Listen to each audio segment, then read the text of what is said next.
Just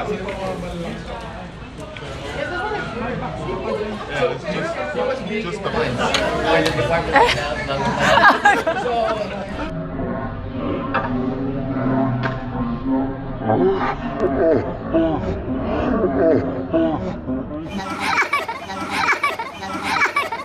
Nalaglag tuloy. Let's shoot through the moon. We'll go to the stars if it all works out. Hey everybody, today I'm joining some friends for lunch and I'm going to a place called The Pinoy Joint. It's Filipino cuisine and I haven't tried Filipino cuisine that much, but I am familiar with some of the foods, but I will also try some things I've never had before. The Pinoy Joint has two locations, one in South Las Vegas on South Las Vegas Boulevard and one on the west side on West Flamingo and Rainbow. They still serve an a la carte menu made to order, and for me it's always fun to get out of the ordinary routine and try different things. The restaurant isn't extremely large, but it's not small either, and they even have some rooms in the back for big banquets and parties.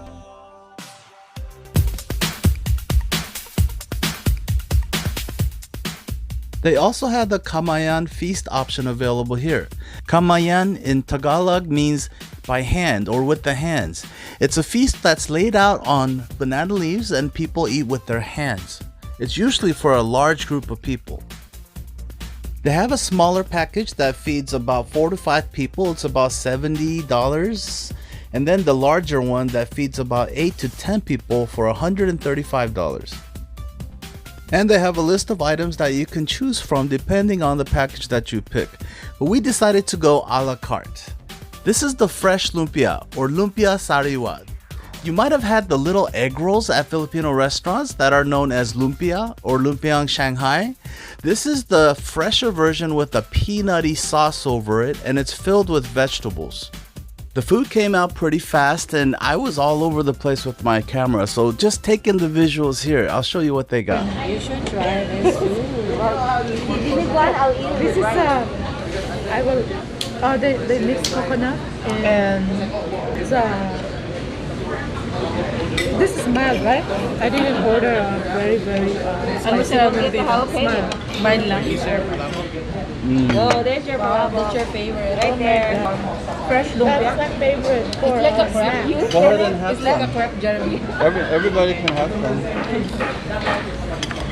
Make sure you use the serving dish. Call Express. And it's coconut based, right? Yeah. It's from Because it's from Bicol. One of the dish from Bicol. Have some. It's a Bicol native dish. because it's spicy. And there's a lot of coconut in Bicol. They put a lot of coconut. That's a kawali, we know that. Oh, you actually ordered the plain rice? Yes. Just in case malakas kasi rice. Well, there's bagong. Bagong is shrimp paste.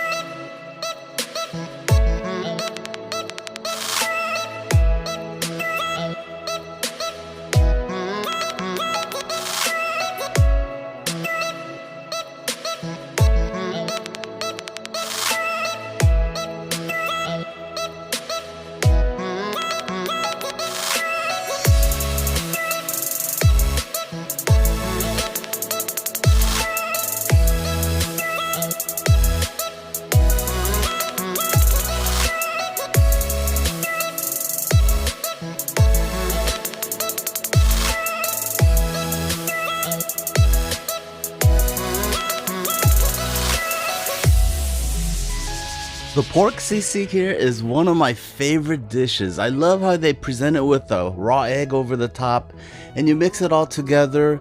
It's not like a hash or pulled pork. It's got good chewy pork meat in here.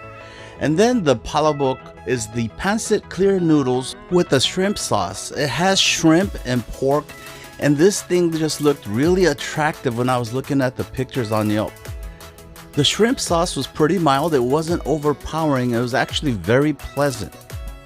The fried rice has a shrimp paste and it does give off a strong shrimp flavor, but for me it wasn't very strong. It was actually on the mild side, but I'm used to this. And the lechon kawali. How can you go wrong with crispy pork belly? Nice big chunks of meat, really tender, crispy pork skin, and the sauce gave a great complement to the richness of the pork belly.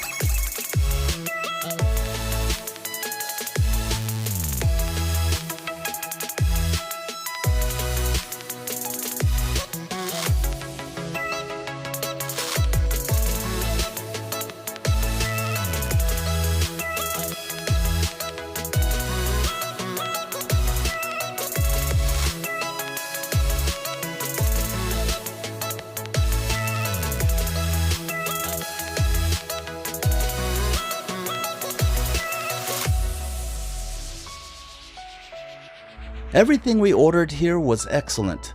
The flavors were on point. Some of the food was just very comforting, and some of them were just full of flavor, like the crispy pata here. The leg was incredibly moist. It wasn't dried out. Like in some places, they can be dried out if they're sitting too long, but this was really tender and good. There was only one dish that kind of intimidated me because I knew that it was made with pork's blood. Let's take a closer look at this dish. The dinuguan.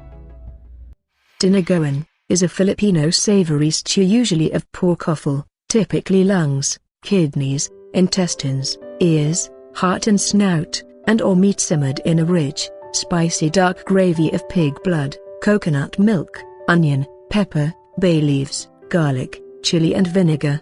It can also be made from beef and chicken meat. Dinuguan is usually served with white rice or a Philippine rice cake called puto. The most important ingredient of dinuguan recipe is obviously the pig's blood. Pork blood is used in many other Asian cuisines either as coagulated blood acting as a meat extender or as a mixture for the broth itself. The appearance of the dish doesn't intimidate me, it was just the thought that it was made with pork's blood. But when I tasted it, it was actually really good. It was full of flavor and I loved the hint of vinegar that came through. This can become a very addicting dish. Just the appearance and then the knowledge that it was made with pork's blood might be the only factor. It was actually a very tasty dish and I can see myself getting addicted to this after a few more tries. We had ordered a good amount of food and it looked like a hurricane went through this place because there was just little bits and pieces. And I want to thank my friends who joined me for lunch and guided me through this Filipino lunch tour. My hungry friends can bite through a bone if they're really hungry, but without their help I couldn't have done this and I'm really grateful for them. But we were done now and we decided to get some dessert. And there was a place that we went to, it's called Cafe 86. This place is located on South Jones near Russell Road. They have your usual stuff. They have a lot of dessert type foods and coffees and drinks. They have halo halo here and they specialize in a lot of ube products. Everything here looked really enticing. Everything looked really good. And on top of that, it wasn't overly crowded even on a Saturday afternoon. This place is an ideal spot to meet with your friends and have a conversation over some really good desserts. We got the upside down halo halo. It was about $7.65. Everything in here was delicious. I loved the little jellies, had a lot of flavor, and I think there was even some boba in here. And the ube was good. I think more than that, I think it's healthy, isn't it? Purple yam. I heard it was healthy. But everything at this place was good. And if you find some other dessert places that are always packed, not enough tables and chairs, you might want to consider this place. They also had the butter bar and crinkles. These are also made with ube. Everything in here was good. But once again, thank you to my friends. And that's it for this one, guys. We'll see you on the next video.